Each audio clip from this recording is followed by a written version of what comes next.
Assalamualaikum warahmatullahi wabarakatuh. Saya Nindya Nuriyariani, selaku moderator dari grup 6. Izinkan saya memperkenalkan anggota yang lainnya dari grup 6. Ada Salsabila Nurul Azmi, ada Najwa Nisa Sari, ada Adinda Dia Lestari, ada saya sendiri Nindya Nuriyariani. Oke, untuk materi pertama akan dijelaskan oleh Najwa dan materi selanjutnya akan dijelaskan oleh anggota yang lain. Waktu dan tempat saya persilahkan. What is a process essay? The process essay is writing that explain how to do something or how something works by giving a step-by-step explanation. The explanation may be about a concrete process, how to skin a muskrat, or how to plant begonias, or an abstract process, how to build self-esteem, or how to overcome a loved one death. Jadi, esai proses adalah tulisan yang menjelaskan cara melakukan sesuatu atau cara kerja sesuatu dengan memberikan penjelasan langkah demi langkah. Penjelasannya bisa berupa proses konkret, cara menguliti muskrat, atau cara menanam begonia. Atau proses abstrak, cara membangun harga diri, atau cara mengatasi kematian orang lain. Okay, next, characteristic of process writing. There are strict chronological order. 2. If the steps described are a repeat, the same outcome should always be achieved. 3. Fixed order. 4. Clarity extremely important. The last, transition essential. Jadi karakteristik proses penulisan itu terdiri dari urutan kronologis yang ketat. Terus yang kedua ada jika langkah-langkah yang dijelaskan diulangi, hasil yang sama harus selalu dicapai. Terus yang ketiga ada urutan tetap. Yang keempat, penjelasan sangat penting. Yang terakhir yaitu transisi penting. Two types of process writing. The first, directional, give instruction, enable the readers to perform a process, describe how to do something, receive a handout, and operating manual are example of instruction writing. Use imperative mood, so subject of sentence is you understood, speak directly to reader. Jadi ada dua jenis proses penulisan. Yang pertama itu directional, memberikan petunjuk, memungkinkan pembaca untuk melakukan suatu proses, menjelaskan bagaimana melakukan sesuatu, resep, handout manual, pengoperasian adalah contoh penulisan induksi, gunakan suasana hati yang imperatif. Subjek kalimat adalah Anda yang dipahami, berbicara langsung kepada pembaca. 2. Process explanation. Purpose is to help reader understand how a process is carried out. Explain how something happened. Use either the first person or third person, not second person or imperative mood. Maybe in present or past tense, depending on whether the writer is explaining a process that takes place regularly or one that occurred in the past, and on whether the writer or someone else carry out the process. Jadi, penjelasan proses itu tujuannya adalah untuk membantu pembaca memahami bagaimana suatu proses dilakukan, yaitu menjelaskan bagaimana sesuatu terjadi. Gunakan orang pertama atau orang ketiga, bukan orang kedua, atau suasana hati yang imperatif. Bisa dalam present tense atau past tense, tergantung apakah penulis menjelaskan suatu proses yang terjadi secara rutin atau yang terjadi di masa lalu. Dan apakah penulis atau orang lain yang melakukan proses tersebut? Saya di sini akan menjelaskan tentang using process writing. Yang pertama ada college writing for science, literature, history, or any other subject. Yang kedua ada process writing to persuade or to inform. Yang ketiga ada a process essay should have a clear thesis statement that identifies the process and tells why it performed. Jadi itu penulisan perguruan tinggi untuk sains, sastra, sejarah atau mata pelajaran itu menggunakan proses penulisan yang bersifat membujuk atau memberi informasi. Ya. Esai proses juga harus memiliki pernyataan tesis yang jelas yang mengidentifikasi proses dan menjelaskan mengapa hal itu dilakukan. Lalu ada planning a process essay. Yang pertama ada keep readers need in mind. Yang kedua ada explain reason for performing step. Yang ketiga ada describe unfamiliar materials or equipment. Yang keempat ada define terms, avoid ambiguity. Yang kelima ada warn readers of possible problems they may encounter. Yang keenam ada avoid unnecessary shift in tense, person, voice, and mood. Jadi tuh ini kan merencanakan essay proses. Yang pertama tuh kita harus ingat kebutuhan pembaca tuh apa, lalu jelasin alasan melakukan langkah-langkah tersebut tuh buat apa, lalu jelasin bahan atau peralatan yang asing, terus definisikan pokoknya istilah yang menggunakan kata-kata ambigu. Jadi harus menghindari kata-kata yang ambigu biar jelas. Lalu peringatkan pembaca tentang kemungkinan masalah yang mungkin mereka hadapi itu apa. Lalu terakhir ada hindari perubahan orang dan suasana yang tidak perlu, dan juga suasana hati. Lalu selanjutnya ada using transition. Yang pertama ada checklist of transition or booklet. Yang kedua ada especially useful are such transition as first, second, meanwhile, after this, next, then, at the same time, when you have finished, and finally. Yang terakhir ada use transition to stabilize sequential and chronological relationship between steps in the process. Di sini kan kita disuruh menggunakan transisi ya. Nah, terus kita harus periksa daftar transisinya dulu. Terus transisi itu kayak pertama, ini contohnya pertama, kedua, terus ada sementara itu, setelah ini, selanjutnya, kemudian, terus ada pada saat yang sama, ada juga setelah Anda selesai, dan terakhir. Lalu gunakan transisi untuk membangun hubungan yang berurutan dan kronologis antar langkah dalam proses. Assalamualaikum warahmatullahi wabarakatuh. Saya ingin menjelaskan tentang structure of process essay.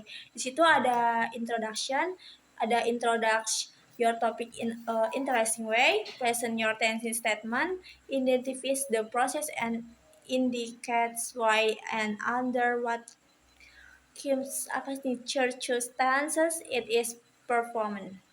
Nah, di situ kita disuruh melakukan struktur esai, proses struktur esai seperti kayak pendahuluan, terus perkenalan topik Anda dengan cara yang menarik seperti seperti Anda mencari topik kayak contohnya pembelajaran bahasa Inggris melalui media sosial. Terus yang ketiga, presentasikan pertanyaan tesis Anda. Kayak kalian mempresentasikan yang udah kalian tulis judulnya. Seperti tadi judulnya kayak pembelajaran bahasa Inggris tentang media sosial gitu, dengan media sosial.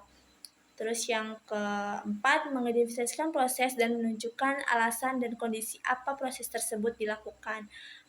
Maksudnya itu kayak kita harus mengidentifikasikan proses yang menunjukkan alasan kita bisa ngambil judul tersebut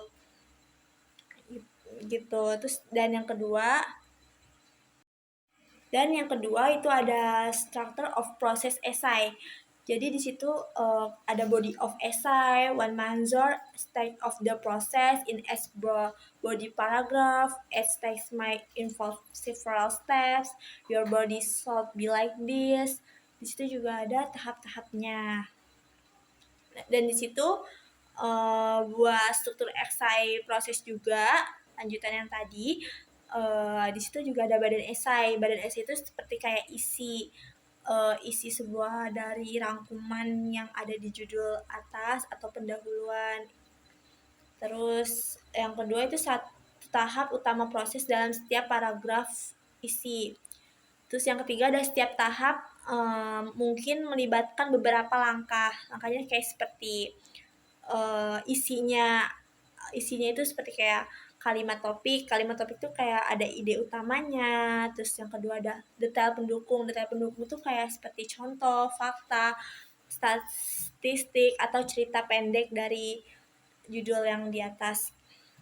Terus yang ketiga itu ucapan penutup seperti fungsi langkah-langkahnya. Dan yang ketiga itu ada structure of process essay continue mungkin. Formal conclusion. Di situ ada show the result of the process, brief life, summarize your major stance, reinforce and restate the tendency statement, and then includes interesting, humorous, or inspiring closing remarks. Di situ juga ada struktur esai proses lanjutan.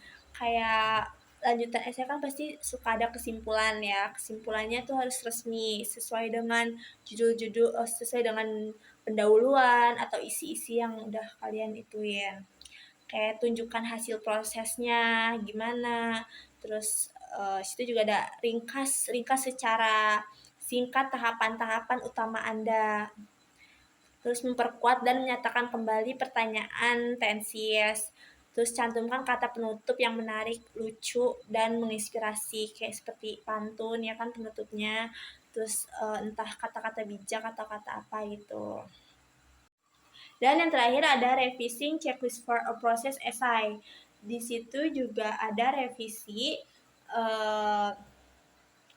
daftar periksa untuk esai proses. Seperti kayak apakah Anda memerlukan serangkaian instruksi atau penjelasan proses, gimana proses pembuatan esainya gitu. Terus yang kedua, apakah gaya penulisan Anda dengan jelas dan konsisten? Penulisan esai juga pasti ada gaya buat itunya ya, kayak misalkan tebel atau apanya judulnya, terus berapa gedenya gitu kan. Nah, terus di situ juga ada apakah esai Anda memiliki tendensi yang dinyatakan dengan jelas? Pasti kalau membuat esai itu selalu ada tensisnya yang jelas. Kalau misalkan nggak jelas kan pasti susah ya buat dirangkainya gimana, buat apalagi kan nanti dibuat jadi bahan kesimpulan. Dan di situ juga apakah Anda sudah menyantumkan semua pengingat yang diperlukan. Pengingat itu mungkin sumber dari kayak kalian dapat dari mana ini body-bodinya isinya gitu. Apakah langkah-langkah tersebut disajikan dalam urutan kronologis yang ketat? Terus apakah transisi dengan jelas menunjukkan di mana suatu langkah berakhir dan langkah berikutnya dimulai? Pasti ada di bagian isi dari esai tersebut. Makasih. Oke, next, grammar in context. Grammar on context adalah konsep yang menekankan penggunaan aturan tata bahasa dalam konteks atau situasi tertentu. Dalam proses esai, grammar in context mengharuskan penulis untuk memahami bahwa tata bahasa tidak hanya tentang aturan formal, tetapi juga tentang bagaimana aturan tersebut diterapkan secara efektif dalam konteks tertentu. Dalam esai, grammar in context membutuhkan penekanan dan penggunaan tata bahasa yang sesuai dengan makna yang ingin disampaikan. Ini mencakup penggunaan kata, struktur kalimat, dan tata bahasa lainnya. agar sesuai dengan tujuan komunikasi dan situasi yang dihadapi. Dengan kata lain, penulis tidak hanya mematuhi aturan tata bahasa secara mekanis, tetapi juga mempertimbangkan konteksnya untuk memastikan pesan yang disampaikan menjadi jelas dan efektif. Jadi dalam menjelaskan grammar in konteks ini, dalam proses esai kita dapat mengatakan bahwa itu adalah pendekatan yang memahami bahwa penggunaan tata bahasa tidak hanya tentang benar atau salah secara formal, tapi juga tentang kesesuaian dengan situasi atau konteks tertentu. Ini membantu penulis untuk lebih efektif menyampaikan ide atau informasi dalam tulisannya. Possible topik atau topik yang mungkin. Itu satu ada how to lose weight without losing your mind. Artinya, esai ini bisa membahas strategi atau pendekatan yang dapat diambil seseorang untuk menurunkan berat badan tanpa mengorbankan kesehatan mental. Ini mungkin mencakup aspek-aspek seperti manajemen stres, pola makan yang sehat, dan kebugaran mental. Dan dua, ada how a particular accident occurred. Dalam esai ini, penulis mungkin merinci kronologi dan penyebab suatu kecelakaan secara rinci. Ini melibatkan penjelasan yang jelas dan mendalam tentang apa yang terjadi, faktor-faktor yang berperan, dan implikasi dari kejadian tersebut. Yang ketiga, ada how to end a relationship. Esai ini bisa membahas langkah-langkah dan pertimbangan yang perlu diambil ketika mengakhiri sebuah hubungan. Ini mencakup aspek emosional, komunikasi, dan tindakan praktis yang perlu dipertimbangkan. Itu yang keempat, ada how to avoid a nervous breakdown during exam. Esai ini fokus pada strategi dan teknik untuk menghindari kejatuhan mental saat menghadapi ujian yang menuntut. Ini dapat mencakup manajemen waktu, teknik relaksasi, dan cara mengatasi tekanan ujian. Dan kelima itu ada how to kick a bad habit.